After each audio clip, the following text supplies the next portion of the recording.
चलिए बच्चों फिर सितंबर 24 का क्वेश्चन सोल्व करते हैं कंपनीज एक्ट का, right.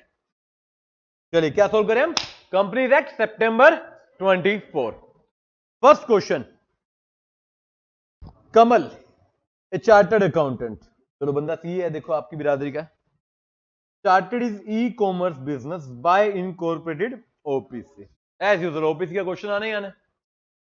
He being a sole member of OPC named his brother Sudhakar with his consent as a nominee in MOA.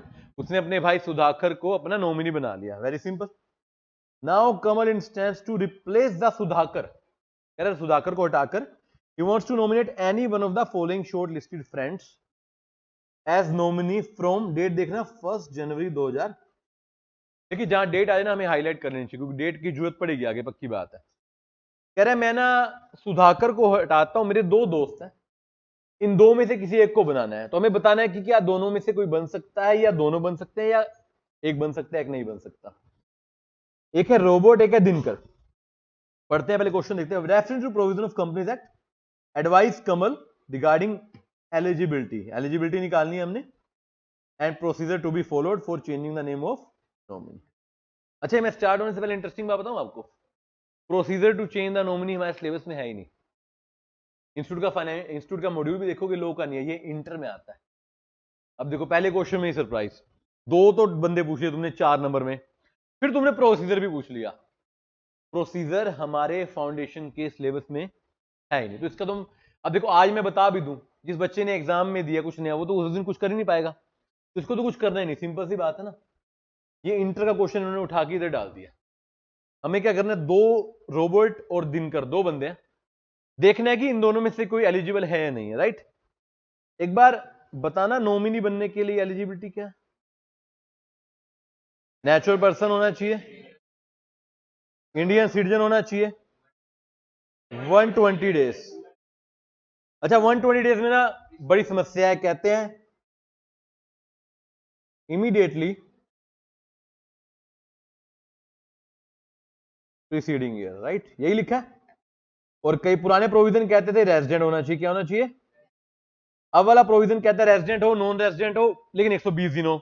अब ना अगर आप लोग की लैंग्वेज देखो लिखा हुआ है, सुनो ध्यान से, he should be natural person, he should be an Indian citizen whether resident own और otherwise and having 120 days in the immediately preceding year.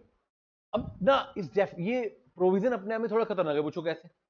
आपने लिखा रेजिडेंट और अदरवाइज, मतलब हो या एंड लगा दिया, 120 दिन होने, प्राइमा फेसी जिसकी 120 दिन है वो रेजिडेंट तो बन ही गया। दोनों बातें मतलब देखो दो तरफ से जाने के रास्ते बनेंगे ना कंफ्यूजन वाले। आप कह रहे हो रेजिडेंट ना हो 120 दिन हो जाए, मेंबर हम मान लेंगे नॉमिनी है, मेंबर बन सकता है, बट क्या 120 दिन बनने पे वो ऑलरेडी रेजिडेंट हो नहीं जाएगा, क्योंकि रेजिडेंशियल स्टेटस और सिटीजनशिप अलग चीज होती है। रेजिडेंशियल स्टेटस क्या होता है, पिछले साल आप कितने दिन रहे, और सिटीजनशिप क्या होती है, लाइक जहां पैदा हुए हैं, जहां का आपका पासपोर्ट है। सिटीजनशिप तो इंडिया में बाय बर्थ मिल जाती है प्रैक्टिकली, पर रेजिडेंशियल मान लो इंडिया के एक आदमी 4 साल से घर नहीं आया, वो सिटीजन तो है मगर रेजिडेंट। इस बार इसमें देखते हैं क्या कर रहे हैं, बताते हैं हाँ यस एंड नो है, ठीक है। आप बताएंगे इसका answer, robot N Indian citizen, citizen तो है, और रोबोट है, उसी पे तो आएंगे बेटे, अभी उसी पे तो आएंगे, कहानी है देखिए। रेजिडेंट इंडिया, इंडिया में रेजिडेंट भी है, देखो उन्होंने बता दिया रोबोट एक नेचुरल पर्सन भी है, इंडियन सिटीजन भी है और रेजिडेंट भी है। उसने अपना रेजिडेंट शिफ्ट कर लिया है यूएसए में 31 मई 2022 को, और 1 जनवरी 24 तक आज तक वापिस। हम कब का स्टेटस देख रहे हैं, 1 जनवरी 24 को बनाना है ना उसको, ध्यान रखना जिस डेट को हम चेक करें वो कौन सी डेट है, 1 जनवरी। अब रोबोट का कौन से टाइम का स्टेटस देखना पड़ेगा, 1 जनवरी 2024 कौन सा फाइनेंशियल ईयर है, 23-24 फाइनेंशियल ईयर है, यस और नो। इसका प्रीसीडिंग कौन सा होगा, 22 से, इसका मतलब क्या है 1/4/22 से चेक करो इस साल कितना टाइम था, 31 मई तक था ना खाली, वो 31 मई तक था, 31 मई को चला गया, मोटा मोटा 60 दिन। तो क्या वो आपका 120 दिन की कंडीशन को सेटिस्फाई कर रहा है, तो इसको हम पॉइंट। अब यहां पे ना इंस्टीट्यूट थोड़ा सा खेला भी खेल सकता है, इस वाले में तो नहीं लेगा, इस वाले में कुछ बच्चे क्या करेंगे, रेजिडेंट पे डाल देंगे, ये लिखा हुआ है रेजिडेंट तो है ना, ऑल्टरनेट आंसर आपका क्रिएट हो जाएगा। बट आप मेन फोकस 120 दिन पे रखेंगे तो ज्यादा बेटर रहेगा, क्योंकि सितंबर 24 के भी इंस्टीट्यूट के सजेस्टेड भी नहीं है, तो वी नेवर नो कि इंस्टीट्यूट क्या आंसर देगा, क्या पता दोनों ऑल्टरनेट दे दे। बट हम कहते हैं 120 वाला मानते हैं। कौन सा मानते हैं? 120 वाला। तो बनेगा नहीं, ये तो नो हो गया। पहला बंदा क्या हो गया, रोबोट को रिजेक्ट कर दिया। दूसरा कौन है? Dinkar, Indian citizen. चलो नेचुरल पर्सन भी है और इंडियन सिटीजन भी। नॉन रेजिडेंट है, क्या है ये? अब आधे बच्चे तो नॉन रेजिडेंट देख के हटा देंगे, नहीं डेज देख लेते हैं एक बार, ठीक है? क्या देख लेते हैं? क्योंकि प्रोविजन कहता है रेजिडेंट और अदरवाइज, तो अदरवाइज में आ जाए क्या पता। 120 दिन देखते हैं। इंडिया में आया ये एम्प्लॉयमेंट 1 अप्रैल 23 को इंडिया में आया है और तब से इंडिया में रह रहा है। तब से इंडिया में 1/4/23 को ये इंडिया में आया है, राइट? क्या ये बनेगा? नहीं बनेगा। कैसे बनेगा बेटे?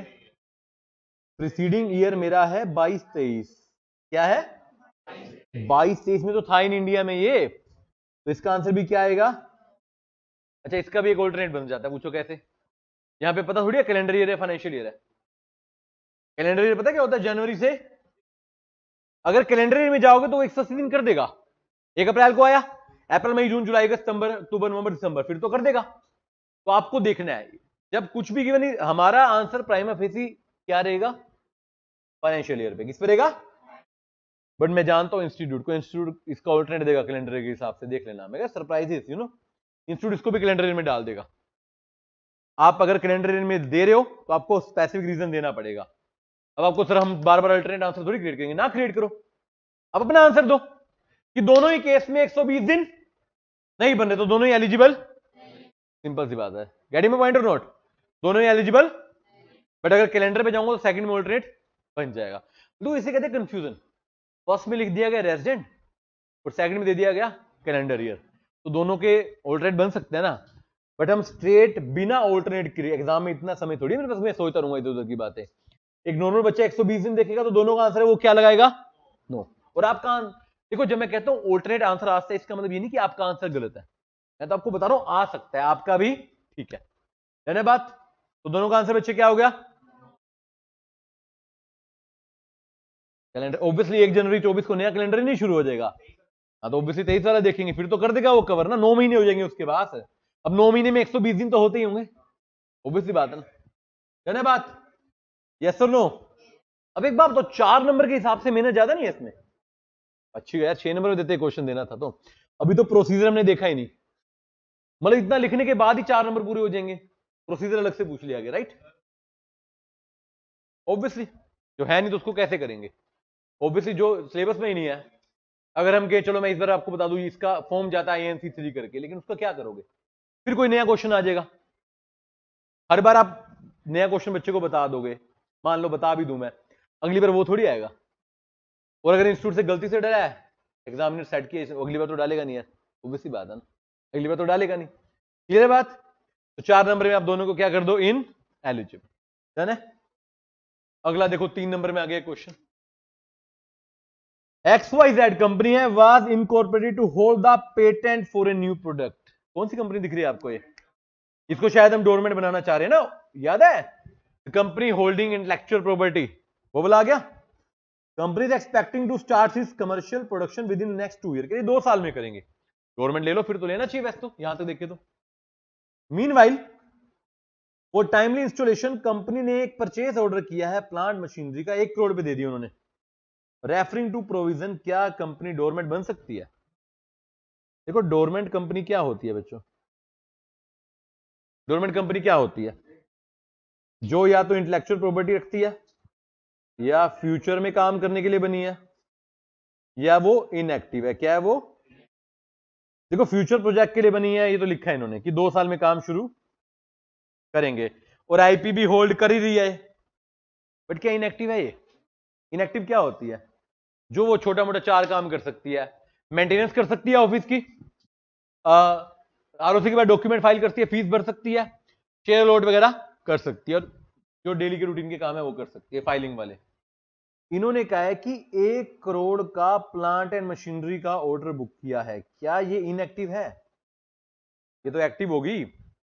यार एक बात बताओ ना, 1 करोड़ की पेमेंट करना या 1 करोड़ से कम भी हो, प्लांट मशीनरी का ऑर्डर बुक करना, इनडायरेक्टली आप एक्टिव होने की कगार पे चले गए हो ना, आपने काम शुरू कर दिया है, तो इनएक्टिव, तो इसको डोरमेंट का स्टेटस आप डेफिनेशन लिख दो डोरमेंट की, फैक्ट में बता दो कि ये कंपनी ऐसे ऐसे ऑर्डर करी है, एनालाइज कर दो कि क्योंकि ये कंपनी प्लांट मशीनरी का ऑर्डर दे रही है इसलिए एक्टिव है इनएक्टिव, और कंक्लूजन क्या, बिकॉज ये एक्टिव है ये डोरमेंट का स्टेटस अप्लाई नहीं कर सकता। ये है बात। 3 नंबर में छोटा सा क्वेश्चन। अगला 2 नंबर का क्वेश्चन है, 2 पॉइंट है बीच में, मतलब 1 नंबर का क्वेश्चन, देख रहे हो क्या है? अच्छा पहले वाला 5 का, सॉरी माय मिस्टेक, पहला तो 5 को, अगला देखना 2 में क्या होगा। पहले 5 में देखिए, corporate will sometime fails to protect the member of the liability connected with the company action. Explain 3 instances.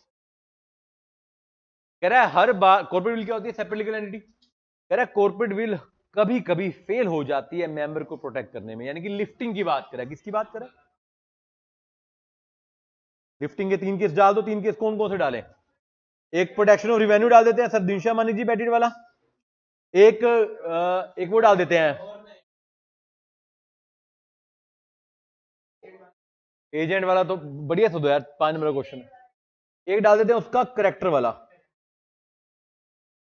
वो जर्मनी और वो वाला, भाई आपकी कंपनी जर्मनी की है उसमें दोनों कवर हो जाएंगे, और तीसरा बढ़िया से डालते हैं एसोसिएट रबड़ वाला डाल देते हैं, लेजिस्लेशन वाला, बोनस वाला, आपकी मर्जी है जो भी डाल देना, देखो जिसमें आपको लगे 5 नंबर का कंटेंट आप अच्छा लिखते हो, 3 कोई भी डालो, आपकी इच्छा है, कोई ऐसा फिक्स नहीं है, ठीक है।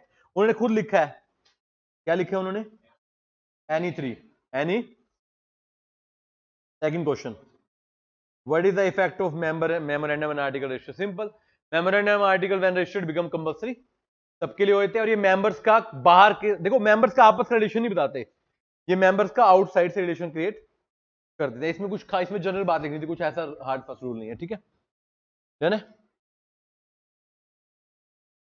पूरा कंटेंट लिखो कि मेमोरेंडम आर्टिकल जब रजिस्टर हो जाते हैं तो पहली बात तो इसको मानते हैं कि सबने इस पे अग्री किया, सबने इस पे साइन किया, और सब सारे डायरेक्टर मेंबर सब इससे बाइंड होते हैं। हाउएवर ये मेंबर्स का आपस का रिलेशन नहीं बताते, बट मेंबर का आउटसाइड वर्ड से, आरओसी से, पब्लिक से कनेक्ट करते हैं। सिंपल 2 लाइन लिख दो, 2-3 लाइन, ज्यादा लिखने की जरूरत नहीं है।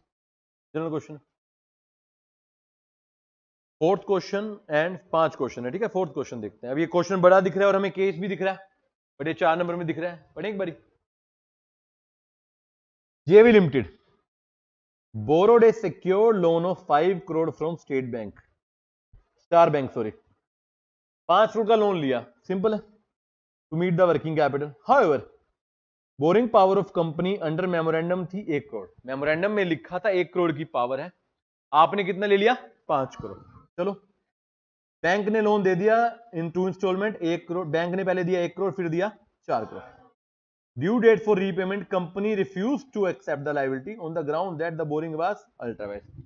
कंपनी कह रही है कि अल्ट्रावायरस है, बात तो ठीक है, बट कंपनी, देखो लॉजिक समझो ना, कंपनी को पता है, फिर भी वही बात होगी ना, इनडायरेक्टली कंपनी गड़बड़ कर रही है। कंपनी ने 1 करोड़ का लोन लेना था, लिया कितने का 5।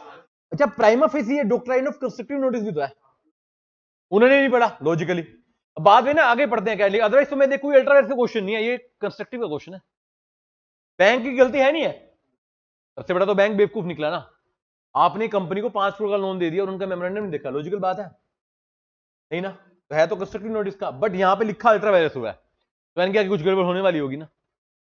कहता है companies books of account shows that company has utilized the sum of 3 crore for repayment of lawful debt. अच्छा जी, टोटल लोन है 5 करोड़, कितने का, 5 में से कंपनी ने 3 का प्रयोग किया है किसी लॉफुल डेट में, लॉफुल, और 2 crore remaining can not be, बाकी 2 का नहीं पता कहां गए हैं, वो हमें पता नहीं, ठीक है जी। Referring to doctrine of ultra vires, देखो अब कंस्ट्रक्टिव नोटिस को साइड करना पड़ेगा, लिखते तो हमारी गलती है, हमें दिख तो कंस्ट्रक्टिव नोटिस है, बट वो तो अल्ट्रावायरस पूछ रहे हैं, समझ रहे बात को, तो अब आपके दिमाग में है कंस्ट्रक्टिव नोटिस आप नहीं कर सकते, क्योंकि चाहे आपको सही लगे गलत लगे, आपको जवाब वो देना जो पूछा गया। अगर मैं होता तो मैं क्वेश्चन इस पे कंस्ट्रक्टिव नोटिस का बनाता, अल्ट्रावायरस का क्यों बनाता, बट उन्होंने बनाया। Refers to the provision of doctrine of ultra vires, examine the validity of decision of company denying the repayment and explores the remedy, अगर है तो कह रहे बताओ जी कंपनी का ऑब्जेक्शन करना कि हम तुम्हें 5 करोड़ नहीं देंगे, क्या ये सही है, और अगर है या नहीं है तो बताओ कि बैंक के पास कोई रेमेडी है अपना लोन वापस लेने की, क्या लगता है क्या होना चाहिए? चलिए क्या कहते हो, अल्ट्रा वायरस को कंस्ट्रक्टिव नोटिस हटा दो। कंस्ट्रक्टिव नोटिस के हिसाब से तो वैसे भी नहीं बनता था बैंक का, उसने नहीं पढ़ा, उसकी गलती है। अगर कंस्ट्रक्टिव नोटिस को बोलते तो हम बोलते कुछ नहीं मिलेगा, बात खत्म, आपने मेमोरेंडम पढ़ा नहीं, और इन्होंने कंस्ट्रक्टिव नोटिस पूछा नहीं, क्या पूछा है? अल्ट्रा वायरस कहता है कि beyond the power of memorandum क्या होता है, तो क्या लगता है आपको क्या आंसर आएगा? रेटिफाई नहीं होता, वॉइड रेटिफाई नहीं होता बिल्कुल। वो रेटिफाई क्यों करेंगे, कंपनी खुद तो करिए, हम तो लोन देते नहीं, रेटिफाई कौन करेगा? डायरेक्टर तो मना कर रहे हैं, कह रहे हैं हमने अल्ट्रा वायरस ले लिया, हम तुम्हें देते नहीं। देखो पहली बार हो रहा है कि बंदा अवॉइड करके खुद के मजे मार रहा है, कह रहा नहीं ये तो मेमोरेंडम के बारे में हम तुम्हें नहीं देंगे, बताओ। चलिए बताइए क्या करें इसका, बताइए। चलिए देखिए, पैसे तो आप प्रैक्टिकली कंपनी के अगेंस्ट एक्शन ले सकते हो, अल्ट्रा वायरस है, बट यहाँ पे इन्होंने थोड़ा सा झोल डाल दिया आपके ना, इवन कॉन्ट्रैक्ट एक्ट में भी आता है, बेलर बेली वाले कंसेप्ट में। आप सोचिए 5 करोड़ में से ना 3 करोड़ का वैलिड उन्होंने डेट उतारा है, किसके पैसे थे? बैंक के। जब आप इवन पढ़ेंगे ना गारंटी वाले टॉपिक कॉन्ट्रैक्ट में या बेलमेंट वाले, उसमें क्या होता है, अगर मैं मान लो किसी की श्योरिटी ले रहा हूं, मैं किसी के पैसे उतार देता हूं, तो फिर मैं डेटर की जगह पे आता हूं, किसकी जगह पे आ जाता हूं, मतलब मैं क्रेडिटर बन जाता हूं, वो डेटर बन जाता है, समझिए सिंपल सी भाषा में। बैंक ने इनके 3 करोड़ पे उतार दिए, ये मान के चलो, तो उस 3 करोड़ वाले बंदे की जगह पे कौन आ गया? बैंक खुद आ गया ना। बैंक अपने 5 करोड़ नहीं ले सकता, बट जो 3 करोड़ लॉफुल डेटर में डाले गए हैं वो बैंक ले सकता है। इनको रिकवरी हो सकती है कितने की? खाली 3 करोड़, अगर ये प्रूव कर दे कि उसने लॉफुल डेट उतारा है। जब आप किसी का लॉफुल डेट उतारते हो ना, तो आप उस क्रेडिटर की जगह पे आ जाते हो, तो आप पैसे रिकवर कर सकते हो। हाउएवर 2 करोड़ का क्या करेंगे? 2 करोड़ के लिए आप कंपनी में एक्शन, हाउएवर आप डायरेक्टर पे एक्शन ले सकते हो। आप प्रूव कर दीजिए डायरेक्टर जान के गलत कर रहे हैं, फ्रॉड कर रहे हैं, उन पे एक्शन लेगा, आरओसी देखिएगी अपने आप डायरेक्टर्स के अगेंस्ट केस कर सकते हो, डायरेक्टर्स पे पर्सनली कर सकते हो, आप ये प्रूव कर सकते हो ना कि उन्होंने जान के इसको अल्ट्रा वायरस किया। देखो कंस्ट्रक्टिव नोटिस की तो बात ही नहीं हो रही ना, तो हमारी जिम्मेवारी खत्म। डायरेक्टर को पता था कि हमारी पावर 1 करोड़ की है, फिर भी उसने कितना लोन लिया, तो क्या मैं प्राइमा फेसी फ्रॉड नहीं बोल सकता इसे? दिख रहा है मुझे ना। तो 2 करोड़ के लिए समझना, 3 करोड़ के लिए आप लीगली उनसे रिकवरी ले सकते हो, प्रूव कर दो कि इन्होंने लॉफुल डेट दिया है। देखो जनरली क्वेश्चन थोड़ा टिपिकल है, ऐसे आपको ध्यान नहीं आता, पक्की बात है, लेकिन उन्होंने जान के ना ये आपको 3 और 2 का ना बाइफर्केशन दिया है कि 3 दिया है, अब दिया हुआ लॉजिक होगा ना इस बात का, तभी तो दिया है। नॉर्मल केस में होता, अगर मान लो नॉर्मल कंस्ट्रक्टिव नोटिस का केस था, मैं कहता खत्म करो कुछ नहीं मिलेगा, और 3 और 2 का अलग से ना दिया तो भी मैं कहता कि सिर्फ 1 करोड़ मिलेगा, सिंपल सी बात है ना। बट यहां पर लिखा है कि 3 करोड़ का प्रयोग लॉफुल डेट में किया। ये क्वेश्चन बच्चों के लिए बड़ा पूरा सरप्राइज था, 4 नंबर के क्वेश्चन में इतनी सारी बातें डाल दी गई हैं, आधे बच्चों ने पक्का इस पे कंस्ट्रक्टिव नोटिस लिख दिया होगा, बाकी अल्ट्रा वायरस ने इसको सीधा वॉइड कर दिया होगा। लॉफुल डेट पे किसी की नजर गई नहीं होगी, और जिसकी नजर लॉफुल डेट पे गई होगी उसने 3 करोड़ की रिकवरी करवा दी होगी, उसने 2 करोड़ के डायरेक्टर पे केस की बात नहीं करी होगी। इसलिए तो इस बार बच्चों को बड़ा अच्छा लगा, 4 नंबर में 10 नंबर की मेहनत करवा रहे हैं, समझ रहे बात को? क्या मेहनत लग नहीं रही इस पे अच्छी खासी? तो सिंपल है, 3 करोड़ के लिए आप रिकवरी कर सकते हो, 2 करोड़ के लिए आप डायरेक्टर पे केस, किस पे केस कर सकते हो? कंपनी में कर सकते हो, कंपनी के तो मेमोरेंडम में लिखा नहीं, आप कर नहीं सकते, सिंपल सी बात। क्लियर है बात? इस बारी का सबसे सरप्राइजिंग क्वेश्चन ये था, ठीक है। चलिए बेटे आपस में चर्चा नहीं, कुछ पूछना है तो मेरे से पूछिए, कुछ पूछो। 3 करोड़ है बेटे लॉफुल डेट के लिए, जब आपके पैसे से कोई किसी लॉफुल पैसे की पेमेंट करता है तो उसकी जगह पे आप आ जाते हो। मान लो ए ने बी की पेमेंट करनी है, ए ने बी की पेमेंट करनी है, सी आ गया, सी कहता है मैं तेरे ब्याह पे कर देता हूं, सी ने बी के पैसे दे दिए, बी तो घर चला गया, अब बी की जगह पे कौन आ गया? सी तो ए से अपने 3 करोड़ लेगा ना, वो बीइंग ए बैंक मेमोरेंडम वाले कंसेप्ट में नहीं लेगा, बट उसकी जगह पर आके तो ले लेगा ना। आप देखो इस पे कई प्रोविजन लग जाते हैं, इवन कॉन्ट्रैक्ट कहता है payment made on the behalf of another, payment by interesting party, surety, bailment, बड़े सारे कंसेप्ट में ये लिखा गया है। आप डायरेक्टली नहीं 3 करोड़ ले पा रहे मेमोरेंडम की वजह से, बट उसका पेमेंट कहीं लॉफुल किया गया है, वो लॉफुल डेट के लिए जो पेमेंट की जाती है उसकी रिकवरी आप कर सकते हो, बिकॉज आप क्रेडिटर की जगह पर आ गए हो। आपने बी के पैसे देने थे, बी के पैसे मिल गए ना, बी चला गया घर, बी तो आपसे पैसे मांगे नहीं, बी के पैसे किसने दिया? अब आप एक सिंपल बताओ, आप किसी के बिहाफ पर पेमेंट करोगे, क्या उससे वापस मांगोगे या नहीं मांगोगे? आप बताओ, अगर आप बी हो और आप सी हो, आप सी हो और आपने बी की पेमेंट किया, क्या आप ए को पकड़ोगे या नहीं पकड़ोगे? उस केस में इसको पकड़ा जा सकता है, अदरवाइज इसको पकड़ा नहीं जा सकता। खाली आप अल्ट्रा वायरस पे जाओगे तो वॉइड माना जाएगा। लिखा है बेटे, बैंक के 5 करोड़ में से 3 करोड़ का कोई लॉफुल डेट, लीगल डेट उतारा गया, मतलब किसी का उधार उतारा गया है, तो बैंक अब उस उधार की जगह पर आ जाता है, तो बैंक को 3 करोड़ पे देने आपको पड़ेंगे, बाकी 2 करोड़ के लिए आप केस कर सकते हो। चलिए लास्ट क्वेश्चन है, देखते हैं क्या है ये, 3 नंबर में है। After incorporation of goodwill private limited, नाम ही गुडविल है, वेरी गुड, 15 मई 2024 को शेयर सर्टिफिकेट इशू किए गए Amit, Sumit and Sumati being the subscriber, मतलब तीनों ही शेयर होल्डर है। कौन कौन है? अमित, सुमित, सुमति। देखिए ध्यान से, without affixing common seal and signature of Amit and Sumit. अच्छा, मतलब डायरेक्टर भी ये 3 है, मतलब छोटी सी कंपनी है, 3 शेयर होल्डर है, 3 ही ऑब्वियसली खुद ही साइन करेंगे ना, ऑब्वियसली बात है, कोई और थोड़ी करेगा। तो 2 डायरेक्टर के साइन होगी, कॉमन सील नहीं है, कॉमन सील, चलो कॉमन सील नहीं लगाई, ठीक है जी। Company has yet to appoint a company secretary, company में सीएस भी नहीं है, देखेंगे इसका क्या करना है। On objection raised by Sumati, Sumati ये तीसरी बंदी है, कह रही है director, about the validity of share certificate sign by 2 director, कह रही है कि 2 डायरेक्टर ने साइन किया, वैलिड नहीं है। चलो जी सुन लेते हैं क्यों। Amit and Sumit clarified that since the company has opted not to have common seal, the share certificate signed by 2 director is valid. Referring to provision of Companies Act, examine the correctness of the objection raised by one of the director and response clarification given by director. सुमति सही कह रही है या अमित सुमित सही कह रहे हैं? Amit Sumit. As पर कंपनीज एक्ट अमेंडमेंट के बाद 2013 के बाद जो अमेंडमेंट आई, उसके बाद कॉमन सील कंपल्सरी पढ़ रखा है आपने, तो कह रहे हैं हमने कॉमन सील रखनी नहीं है, तो 2 डायरेक्टर के साइन है, इस बात से क्या फर्क पड़ता है? यस और नो, कोई फर्क पड़ता है? तो ये क्या डॉक्यूमेंट वैलिड है या नहीं है? क्या कॉमन सील कंपल्सरी है? कॉमन सिर्फ वहां पर कंपल्सरी है जहां पे आपने कॉमन सील बना रखी है, अगर आपने नहीं बनाई तो नहीं बनाई, बात ही खत्म। अब जरूरी नहीं है, याद रखना, इसमें नया प्रोविजन डालना कि कॉमन सील आज की डेट में compulsory, very simple. Further would your answer be different if the company had a company secretary, अगर कंपनी में सीएस होता तो क्या होता?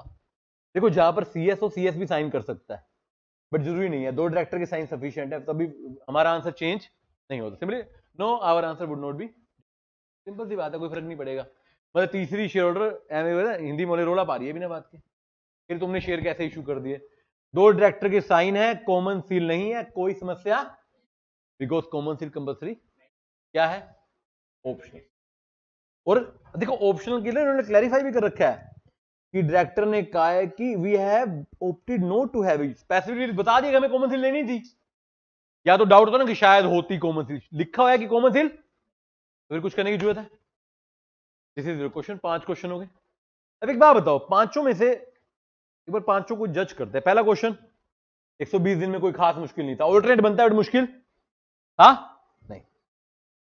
अगला तो डोरमेंट वाला ये भी नहीं था, इसमें बच्चे पता क्या करेंगे, इसमें एक बच्चे कहेंगे 4-5 साल तक काम नहीं किया, बेटे काम कर लिया है, जब आपने प्लांट मशीनरी बुक कर लिया तो काम हो गया, 1 करोड़ की पेमेंट भी तो करी है। अगला स्ट्रेट है दोनों क्वेश्चन। फोर्थ है थोड़ा दमदार क्वेश्चन, और फिफ्थ भी मुझे लगता है कि कुछ खास सीन है। कॉमन सील अगर आपने पढ़ रखी है तो आपके लिए कोई मुश्किल नहीं है। पेपर ओवरऑल ठीक था, बट क्या की नंबर ऑफ क्वेश्चंस बहुत ज्यादा है और मार्क्स बहुत कम है। 3-3, 4-4 नंबर में इतने बड़े बड़े क्वेश्चन देखे, ऐसे थोड़ी मुश्किल की बात है, अदरवाइज कोई मुश्किल। अब इन 5 को आप पढ़ेंगे और नोटबुक पर लिखकर देखेंगे अच्छे से। चलिए, तो सितंबर 24 क्या होता है बच्चों यहां पर? चलिए बोलिए जय श्री राम, जय माता।